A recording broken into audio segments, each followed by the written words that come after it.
If you have overflowing cluttered cabinets like this one here, I am going to help you solve this problem. And you don't need a pantry, you just need a blank wall like this. I've got a lot of scrap cedar laying around, so I decided to use a bunch of those boards to cut them up to make my own DIY pantry. There's nothing special about all the measurements that I use.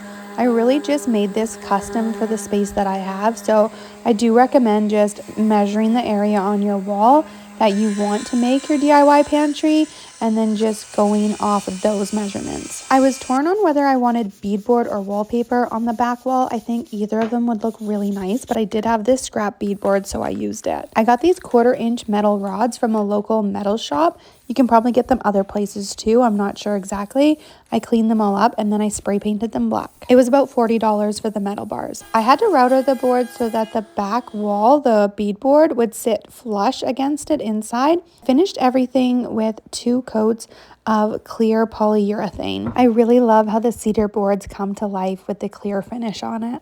If you're new to my channel, welcome. I'm Jackie. I'm a mom of 2. I live in northern BC, Canada, and I have learned to embrace the chaos of life because if you keep waiting for the right time to do something, well, there never is a right time, is there? So my channel, So Bright Home, is all about sharing DIY projects that you can do to transform your home. In my videos, you'll find real life DIY projects where I'm just trying to do things in between all the chaos of life, showing you that you can do it too if you want to.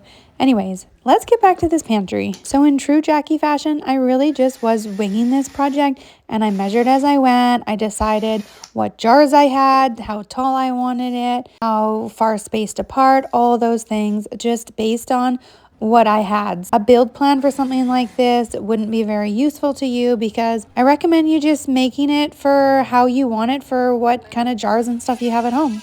There was a lot of trial and error with this project. I was really thankful to have my husband's help though, and we managed to figure it out together. It was kind of tricky putting it all together, but as you can see, we put the one side together, screwed it all, and then we put the rods in, and then we were able to put the other side board on, and you kind of had to like hold it and get the rods in. We also added a little bit of Gorilla Glue in the holes and some wood glue on the sides to make sure everything was secured and put together.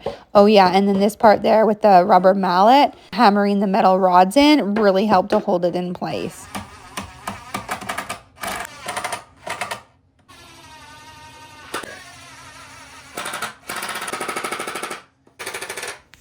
Beadboard comes white, but it's really only primed, so I made sure to add some white paint to it before I assembled everything together. After the beadboard had dried and I put it together, I used a staple gun to attach it to the backside, and that worked really well. Okay, we're almost there. Now we got to put it up on the wall, but it's so important that you screw it into studs because when you put your jars on it, it's going to be really heavy. As you can see here, when we assembled it, we added that little piece of 1x2 to be an extra support, and we knew we were going to screw that part into the stud. It can be so hard to organize a kitchen, especially if you have a small space or don't have a big pantry like I do, but I think this is just such a great solution. I also loved filling the jars, so satisfying. I have dreamed of having the most beautifully organized pantry, but it's just not my reality, so I am so excited with how this DIY pantry turned out with my mason jars.